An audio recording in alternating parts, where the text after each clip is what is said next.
오늘 말씀은 출애굽기 33장 12절에서 14절까지입니다.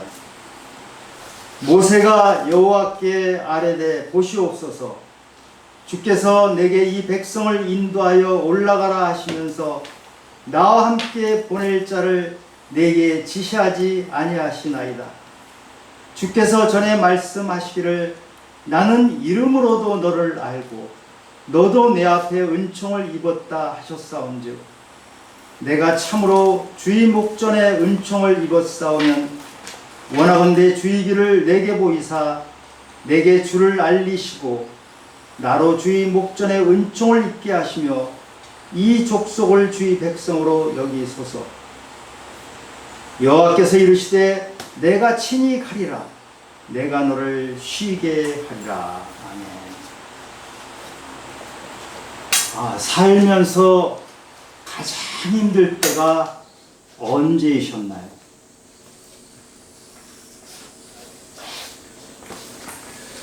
다섯 살 때 다른 가정에 입양을 가서 그 가정에서 훌륭하게 키워져서 아주 유명한 언론인이 되었고, 그 언론인으로서 귀한 삶을 살다가 은퇴를 하신 분이 하시는 말씀입니다. 내가 5살 때였어요. 엄마가 내 손을 잡고 재래시장으로 데리고 갔다가 나를 잡았던 손을 놓아버렸어요. 엄마가 없어져서 나는 갑자기 하늘이 무너져 내리는 것 같았어요. 너무 우니까 시장의 옷가게 아저씨가 나를 가게로 데리고 갔어요. 60세가 훌쩍 넘은 이분, 참 좋은 가정에 입양이 되어서 사회적으로도 성공을 했던 이분이 자기 인생에서 가장 어려웠던 순간, 하늘이 무너져 내리고 땅이 꺼지는 것 같던 그 순간이 어머니 손을 놓쳤을 때라고 말합니다. 이때 그는 가장 두려웠고 가장 공포스러웠고 가장 낙심했다고 합니다. 지금 모세가 그런 공포, 두려움, 낙심에 처해 있어요. 오늘 저희가 33장 12절에서 14절까지 읽었는데 그 전에 33장 3절에 보면 하나님께서 모세에게 이제 내가 너희와 함께 가지 않겠다 이렇게 말씀하세요. 모세는 이스라엘 백성들을 이끌고 이집트를 탈출했죠. 홍해가 가로막았을 때 하나님께서 홍해를 갈라주셔서 그 이집트 백성들, 이스라엘 백성들이 홍해 그 길을 건너가도록 도와주셨어요. 마라에서 쓴물을 만났을 때 마실 물이 없었는데 하나님께서는 그 쓴물을 단물로 바꿔주셨어요. 먹을 것이 다 떨어졌을 때는 하나님께서 하늘에서 만나를 내려주셔서 먹을 수 있게 해주셨어요. 아말렉이라는 야만 족속이 쳐들어왔을 때 아무런 무기도 없고 무방비 상태인 이스라엘 백성들 하나님께서 지켜주셨어요. 지금까지 모세가 이스라엘 백성들을 이끌고 올 때 이스라엘 백성과 모세가 한 일은 아무것도 없어요. 문제를 전부 하나님이 해결해 주셨어요. 완벽하게 다 해결해 주셨던 것이에요. 그런데 하나님께서 너희들은 다른 신을 섬기지 말고 우상 숭배를 하지 말라. 이렇게 하나님께서 간곡히 그렇게 애타게 말씀을 하셨지만 이스라엘 백성들은 금송아지 우상 앞에 우상을 섬기면서 광란의 축제를 벌이고 있었어요. 자기들을 그렇게 사랑했고 은혜를 베푸셨던 그 하나님을 철저히 무시했어요. 목이 곧은 이 백성들은 고집이 셌고 완고해서 자기들 하고 싶은 대로 했어요. 하나님을 철저하게 배신했어요. 하나님께서는 마치 엄마가 어린아이 손을 놓아버리듯이 이제 내가 너희 손을 놓겠다. 이 말씀을 하신 것이죠. 지금 모세는 하나님으로부터 이런 폭탄 선언 같은 말씀을 듣고 어떻게 해야 될지 망연자실합니다. 두렵습니다. 낙심합니다. 광야길은 거친 곳입니다. 먹을 것이 없는 곳입니다. 물이 없는 곳입니다. 하루 길을 가기도 어려운 그런 광야길을 자그마치 200만 명이나 되는 이스라엘 민족을 이끌고 가나안까지 가라고 하셨는데 이제 앞으로 갈 자신이 없어요. 이 자리에서 더 이상 갈 수 있는 방법이 없어요. 지금까지는 하나님께서 이끌어 주셔서 길을 찾아왔는데 완전히 길을 잃어버리신 것입니다. 지금까지 하나님께서 빛을 비춰주셔서 깜깜한 어둠 같은 그곳을 하나님이 주신 빗줄기 하나 붙잡고 왔는데 하나님께서 그 빛을 거두겠다고 하십니다. 이 깜깜한 곳에서 앞으로 나갈 수 있는 방법이 없어요. 구덩이 속에 갇힌 것 같아요. 낙심, 또 낙심. 모세는 지금 낙심했어요. 그런데 우리가 성경을 보면 위대한 믿음의 사람들이 두려워하고 낙심하는 장면들을 볼 수 있어요. 몇 가지만 볼까요? 다윗왕, 왕 중의 왕이라고 하는 다윗왕. 다윗왕은 전쟁에서 한 번도 져본 적이 없는 그런 사람이에요. 이 다윗왕이 충직한 부하의 아내와 동침을 합니다. 그리고 그 아내인 남편인 우레야를 죽여버려요.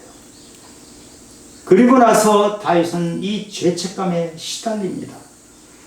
다윗이 그 죄책감에 시달린 것을 노래한 것이 바로 시편 32편에 보면 종일 신음함으로 내 뼈가 쇠하였나이다. 내 진액이 빠져서 여름 가뭄에 바짝 마른 것 같이 마름같이 되었나이다.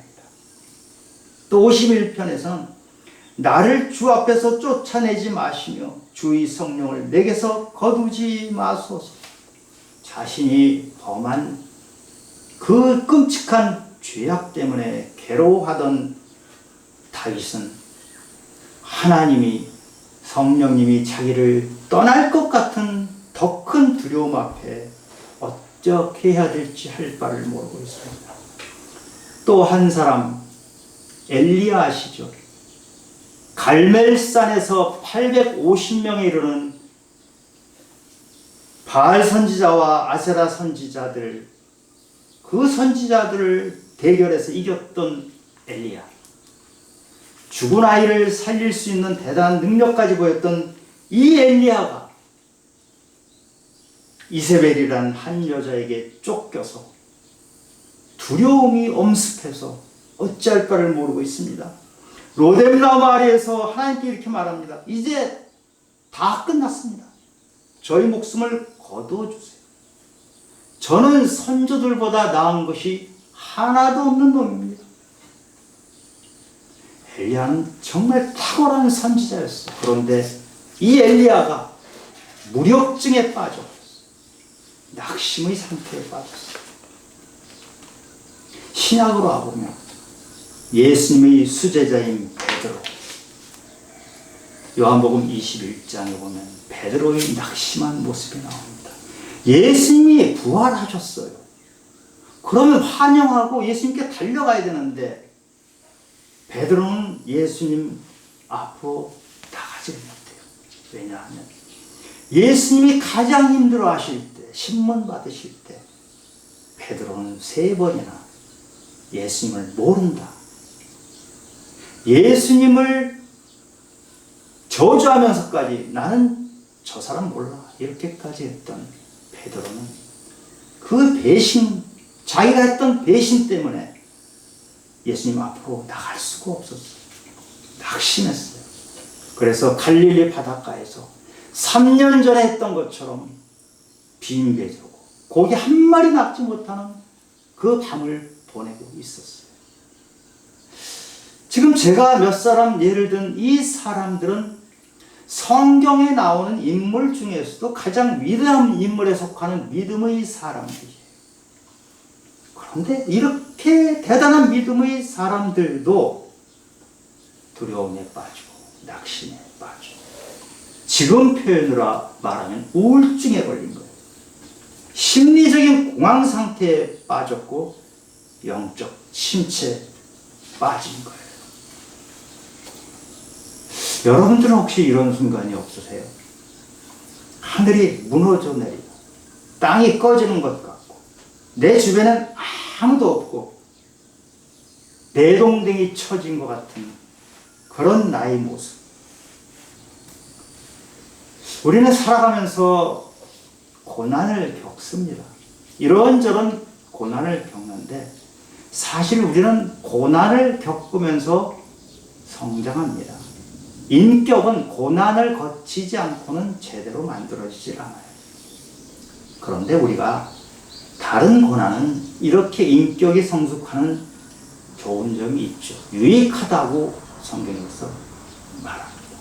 그런데 하나님을 잃어버리는, 하나님이 안 계실 때 겪는 그 어려움은 다른 것과 다릅니다. 다른 것은 넘어졌다가 다시 일어날 수가 있고 그러면서 깨닫는 것이 있는데 하나님을 잃어버리면 마치 이 5살 되기 어린아이가 엄마 손을 놓쳤을 때 그 두려움과 공포 같은 것이 자기에게 닥치고 다시 일어서기가 거의 힘이 듭니다. 지금 모세가 그런 멘붕 상태에 빠져 있어요. 하나님이 함께 가시지 않으면 자기는 아무것도 할 수가 없다는 것을 알거든. 모세는 정말 파란만장한 인생을 살았던 사람이에요. 죽음의 고비도 여러분 느껴요. 그렇기 때문에 고난이 무엇인지 잘 알아요. 그런데 다른 고난은 모세가 이겨왔지만 지금 하나님께서 나는 너와 함께 하지 않겠다 하는 이 말씀대로 이루어지면은 이 고난은 다른 고난과는 비교할 수가 없어요. 앞으로 한 발짝도 나갈 수 없는 그런 엄청난 말씀을 하나님이 하시는 거예요. 모세는 하나님께서 분노하시는 이유를 알잖아요. 금송아지를 앞에 놓고 섬기며 광란의 축제를 벌였던 그 죄 많은 백성들, 모세는 그 백성들로부터 떨어져 나와서 텐트를 하나 칩니다. 그 이름하여 회막이라고 하죠. 하나님을 만나는 텐트를 따로 짓고 거기서 모세는 기도하기 시작합니다.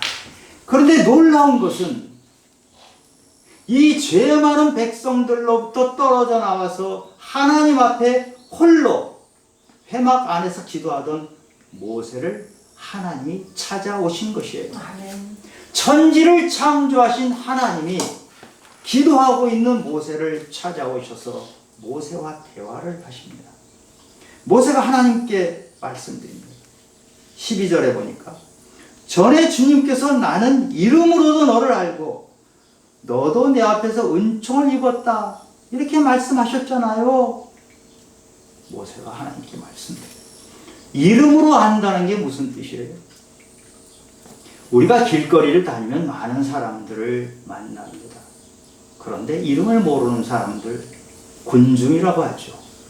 성경에서는 무리들이라고 표현합니다. 이름을 안다는 것은 관계를 맺고 있다는 것이에요.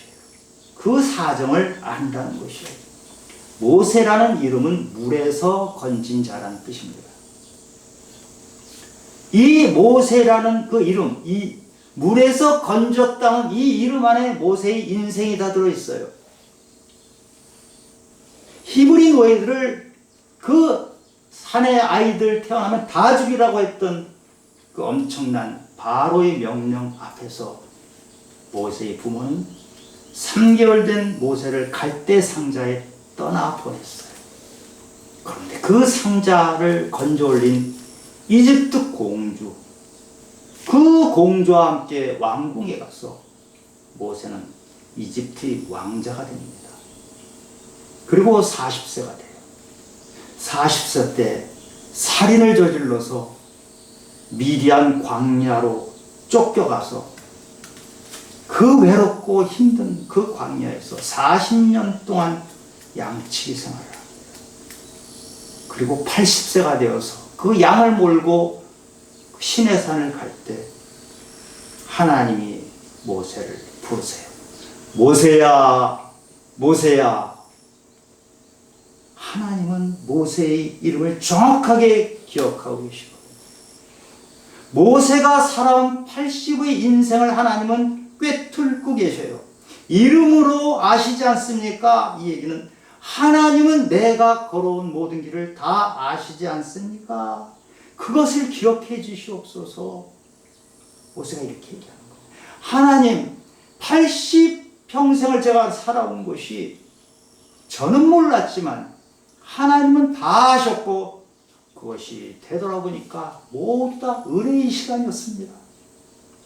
저는 모르지만 하나님께서는 다 아시는데 하나님 그것을 기억해 주시옵소서 이렇게 기도하는 거예요. 이어서 13절에 모세가 또 하나님께 말씀합니다. 내가 참으로 주의 목전에 은총을 입었사오면 원하건대 주의 길을 내게 보이사 내게 주를 알리시고 나로 주의 목전에 은총을 입게 하시며 이 족속을 주의 백성으로 여기소서 주의 길을 내게 보여주세요. 이게 무슨 말이에요? 주님께서 저를 지금까지 이끄셨는데 앞으로 갈 길도 보여주세요. 주님이 어떻게 이끌으셨나 볼까요? 그 갈대 상자에 넣어서 그냥 강에다 흘러보냈던 애를 이집트 공주가 그것을 건져내서 이집트의 왕자로 키웠어요. 아니 히브리 노예가 어떻게 당시 세계 최강대국 이집트의 왕자가 됩니까? 이것이 그냥 우연이에요? 아니면 모세가 왕자가 되고 싶어서 되는 거예요? 하나님이 하시지 않으면 될 수 없는 것입니다. 왕자가 되었던 모세는 리더십을 배우고 교양을 배우고 언어를 배우고 당시 최고의 학문을 배워서 리더가 될 만한 그릇으로 자랐던 것입니다. 그런데 40세가 되어서 미디안 광야로 가서 외로운 양치기로 40년을 보냅니다. 어떻게 이렇게 원망스러운 일이 생깁니까? 그것이 우리 눈엔 원망스러운 것이지만 하나님이 그 모세를 훈련시키신 거예요. 모세가 미디안 광야 40년 생활을 보낸 것은 광야에서 어떻게 생존해야 되는지, 광야에서 어떻게 길을 찾는 것인지 모세가 200만 명의 이스라엘 백성들을 이끌고 올 것을 미리 준비를 시키신 거예요. 그리고 80세가 된 모세를 지도자로 삼으셔서 네가 이제는 이스라엘 백성을 이끌고 나와라 이렇게 명령을 하셔서 지금 그렇게 이스라엘 백성을 인도에서 가고 있는 중인데 어려운 상황이 된 거예요. 금송아지를 섬겼기 때문에 그런 일이 생긴 거예요. 그런데 모세가 지금까지 걸어온 길은 하나님이 이끌어 오셨어요. 지금 모세가 서 있는 이 자리, 지금 시내산에서 서서 회막에 들어가서 하나님께 기도하고 있는 이 자리도 하나님이 준비하신 그 시간. 앞으로 가는 길도 하나님께서 이끄셔서 가는 길이에요. 잠언 16장 9절에 사람이 마음으로 자기 길을 계획할지라도 그의 걸음을 인도하시는 이는 여호와시니라. 아멘. 모세는 정말 파란만장한 인생을 살았는데 되돌아보니까 한 걸음 한 걸음 다 하나님이 인도하셨다는 것을 나중에 깨달은 거예요. 한 발짝도 내가 간 것 같지만 하나님이 함께 하시지 않은 시간이 없었다는 것을 깨달은 거예요. 그러니 하나님, 지금까지 인도해 주신 하나님께서 앞으로 갈 길을 보여주시옵소서, 이 말씀을 하나님께 드리는 거예요. 여러분, 지금까지 살아온 인생이 있으시죠? 각자 자기 인생을 가만히 되돌아보시기 바랍니다. 내 계획대로 살아오셨어요? 아니면 내 인생은 그냥 우연히 여기까지 온 것입니까? 지금 내가 서 있는 이 자리, 이것이 나의 계획도 아니고 우연도 아니고 하나님이 이끄셔서 여기까지 오도록 하신 것입니다. 앞으로 남아있는 인생, 내 계획대로 갈 것 같으세요? 저는 아니던데요. 우연히 그냥 인생이 펼쳐질 것 같으세요? 아니에요. 앞으로 가시는 그 길도 하나님이 인도하시는 그 걸음이 됩니다. 하나님이 뜻이 있으셔서 우리를 이끄시는데, 하나님의 큰 섭리 안에서 우리를 이끄시는데, 내가 기도할 때 나의 소원이 하나님의 섭리 안에서 함께 어우러져서 내 인생이 만들어져 가요. 그것이 은혜입니다. 그렇기 때문에 때로는 우리가 고난에 처해도 우리는 기쁘게 그 고난을 맞이할 수 있고 고난을 이겨나갈 힘을 얻는 것이에요.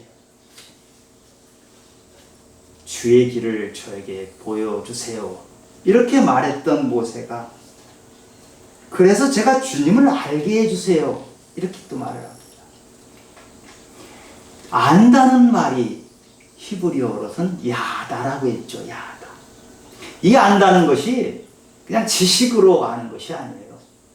하나님이 그냥 계시는구나 이렇게 지식으로 아는 것이 아니고, 야다라는, 안다라는 것은 우리 부부관계가 가장 정확하게 얘기해줘요. 부부처럼 아는 거예요. 한 몸이 되는 것, 그리고 함께 사는 것, 체험을 함께 하는 것, 아내와 남편이 한 몸이 돼서 함께 체험하고 함께 발을 맞춰서 걸어가는 것, 그것이 야다예요. 근데 하나님께서는 모세의 인생을 모두 알아요. 이름으로 안다고 분명히 말씀하셨고, 모세의 인생을 다 이끄셔서 샅샅이 아세요. 그런데 모세는 아직도 하나님의 마음을 잘 몰라요. 그러니까 지금 하나님께, 하나님, 제가 하나님의 마음을 다 알도록 도와주세요. 하나님의 마음을 다 알면 하나님이 내 인생에 어떤 꿈을 가지고 계시는지 알게 돼요. 하나님의 마음을 알면 내 인생이 때로는 낭떠러지에 떨어진 것 같은데 그것이 끝이 아니고, 낭떠러지에 있는 것 같은 그 인생에서 하나님이 하시고자 하는 뜻이 있다는 것을 깨닫게 되는 거예요.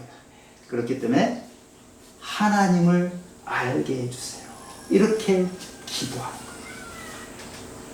거예요. 여기에 하나님께서 응답을 하십니다.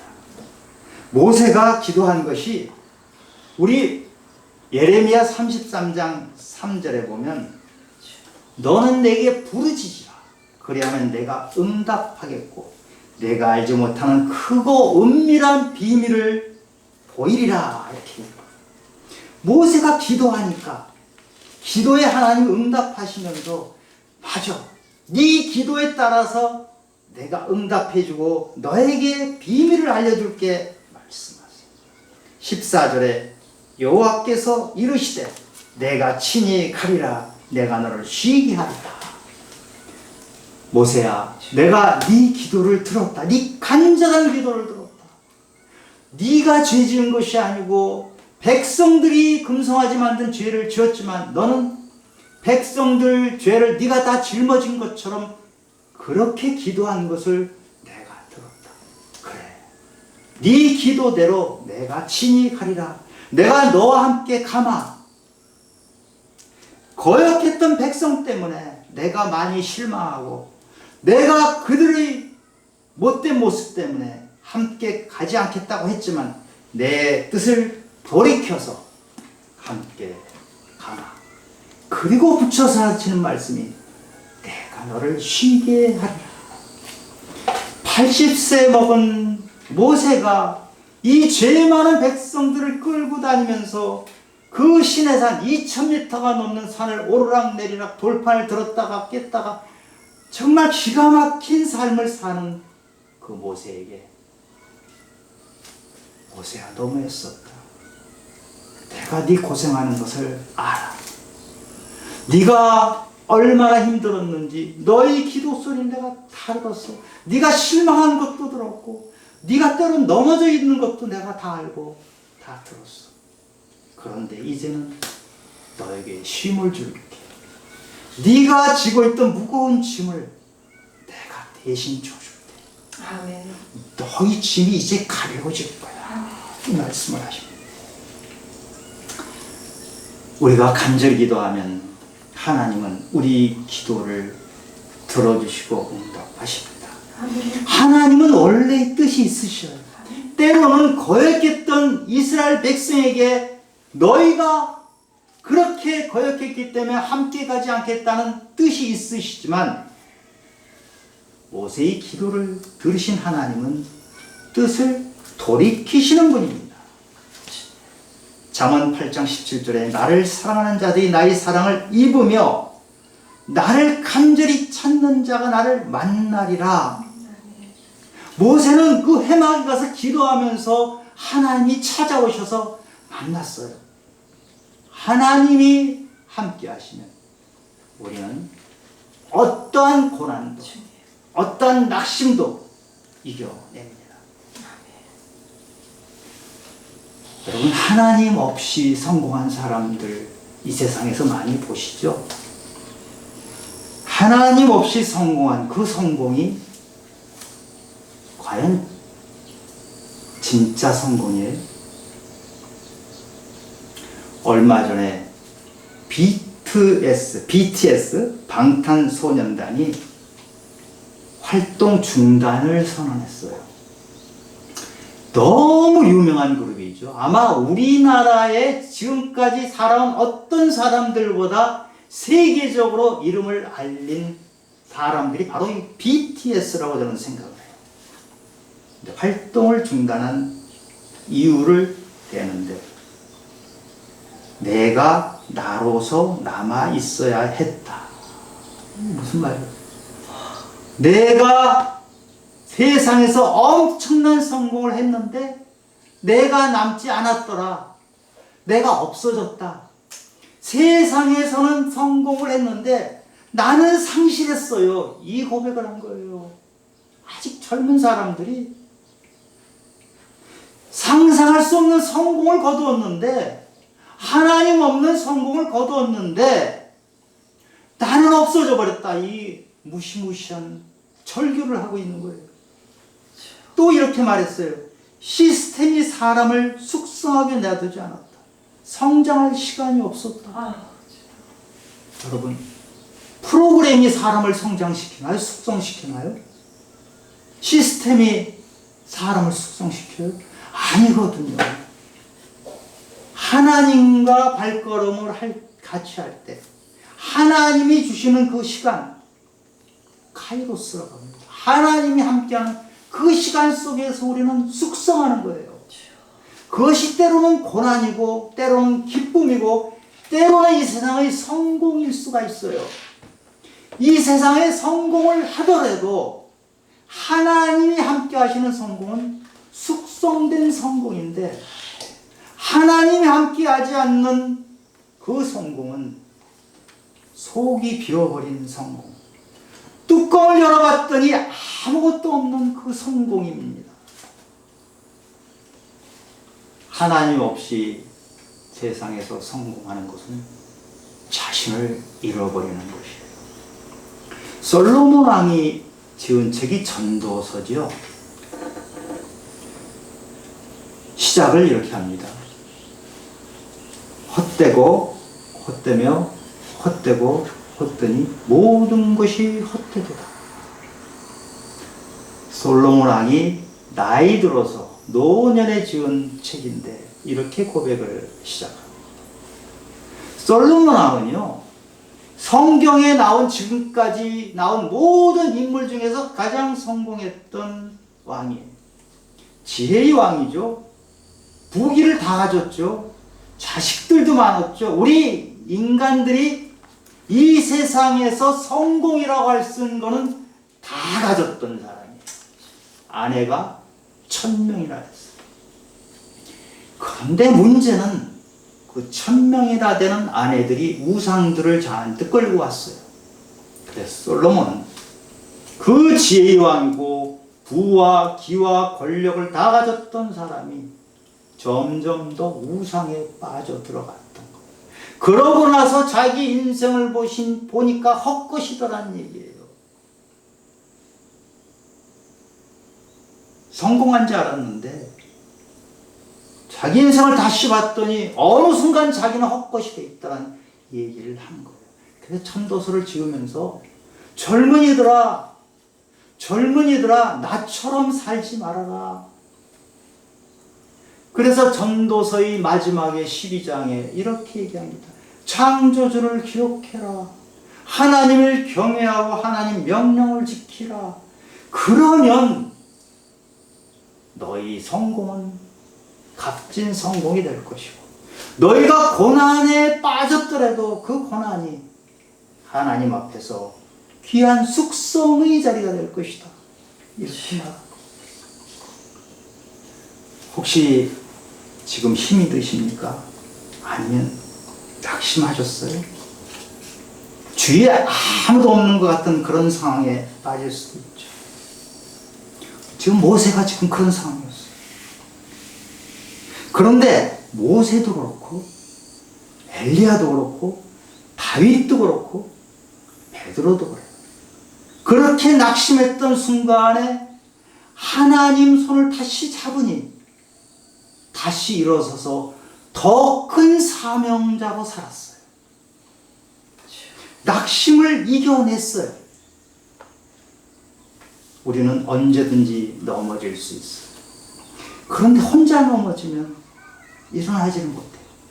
하나님께서 손을 잡아주시면 그 손 잡고 우리는 일어서서 더 건강하게, 더 힘차게 내가 원하는 성공이 아니라 하나님이 함께 하시는 성공을 향해서 기쁘게 갈 수 있습니다. 하나님이 주시는 성공은 지위 100평이 넘어야 되는 것이 아니고 꼭대기까지 올라가야 되는 것이 아니고 남들이 부러워하는 귀한 자리에 되는 것이 아니고 비록 작은 곳에서 비록 허름하게 비록 고구마로 길을 때우지만 하나님이 함께 하실 때 놀라운 기쁨을 누리는 그 자리에 서는 것입니다. 그래서 항상 기뻐하라. 어떻게 항상 기뻐합니까? 하나님과 함께 하기 때문에 항상 기뻐하는 거예요. 여러분 이것을 구하셔야 돼요. 간절히 구하세요. 오늘 모세가 구했던 것처럼 구하면 하나님이 함께 하셔서 하나님이 너와 함께 하겠다. 그리고 하나님이 덧붙여 주시는 것이 너를 쉬게 하리라. 마태복음 11장 28절 수고하고 무거운 짐진 자들아 다 내게로 오라. 내가 너희를 쉬게 하리라. 나는 마음이 온유하고 겸손하니 나의 멍에를 메고 내게 배우라. 그리하면 너희 마음이 쉼을 얻으리니 그리하면 너희 마음이 쉼을 얻으리니 왜요? 이는 내 멍에는 쉽고 내 짐은 가벼움이라.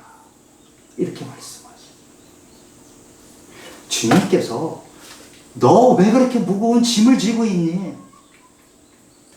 네 혼자 지고 있으니까 너무 무겁지 않니? 비틀비틀 쓰러지지 않니? 그런데 나의 짐은 가벼워. 나의 짐을 함께 지면 가볍게 걸어갈 수 있어. 하나님은 우리를 주목하고 우리 눈동자를 보고 계십니다. 아멘. 고개 돌려 하나님 눈동자를 마주치시길, 아멘. 전기가 통하길 바랍니다. 그러면 인생이 달라집니다. 하나님이 지금 손 내밀고 계세요. 붙잡으라. 우리 손만 내밀면 하나님께서 붙잡으신 그 손 잡고 일어서는 것이에요. 구하라 그리하면 주실 것이요, 찾으라 그리하면 찾을 것이요, 문을 두드리라 그리하면 열릴 것이라. 구하는 자에게 하나님이 주십니다. 김호중이란 가수가 있어요. 초등학교 3학년 때 엄마 아빠가 이혼을 해서 각각 다른 가정을 꾸려버리고, 이 가수는 그 어린 나이에 할머니 밑에서 살았어요. 얼마나 많이 방황하고 좌절하고 그랬던 그 사람이 부르는 복음성가가 있죠. 제가 그 가사를 소개해 드릴게요. 많이 아실 겁니다. 주님 손잡고 일어서세요. 왜 나만 겪는 고난이냐고 불평하지 마세요. 고난의 뒤편에 있는 주님이 주실 축복 미리 보면서 감사하세요. 너무 견디기 힘든 지금 이 순간에도 주님이 일하고 계시잖아요. 남들은 지쳐 앉아 있을지라도 당신만은 일어서세요. 힘을 내세요. 힘을 내세요. 주님이 손잡고 계시잖아요. 주님이 나와 함께함을 믿는다면 어떤 역경도 이길 수 있잖아요. 이 복음성가 가사처럼 주님이 우리와 함께 하시고 주님이 손을 내밀고 계십니다. 그 손을 붙잡고 일어서기 바랍니다. 일어서시면 우리에게 하나님은 뜻이 있으시고 우리에게 주신 사명이 있습니다. 네. 그 귀한 사명을 다시 붙잡는 귀한 성도님들이 되시기를 예수 그리스도 이름으로 축원합니다. 아멘. 하나님 아버지, 인생길이 그리 길지 않은 것 같은데도 때로는 너무 길게 느껴질 때가 있습니다. 비틀거리고 쓰러지고 낭망하고 안개같이 아무것도 보이지 않을 때가 있습니다. 그런데 안개 같은 그 뒤편에 하나님이 계시는 것을 몰랐기 때문에 낙심했습니다. 그러나 그 안개 뒤편에서 손짓하고 계신 그 하나님, 내 손 붙잡으라고 하신 하나님의 손을 붙잡고 우리는 다시 한번 새로운 길을 찾아갑니다. 나는 아무것도 모르지만 주님께서 이끄시는 대로 가는 그곳이 천국이고, 그곳에서 주님께서는 우리가 이 땅에서 해야 될 사명을 다시 한번 불러주십니다. 그 사명을 붙잡고 끝까지 갈 수 있도록 도와주시옵소서. 아멘. 모든 말씀 예수님 이름으로 기도드렸습니다. 아멘.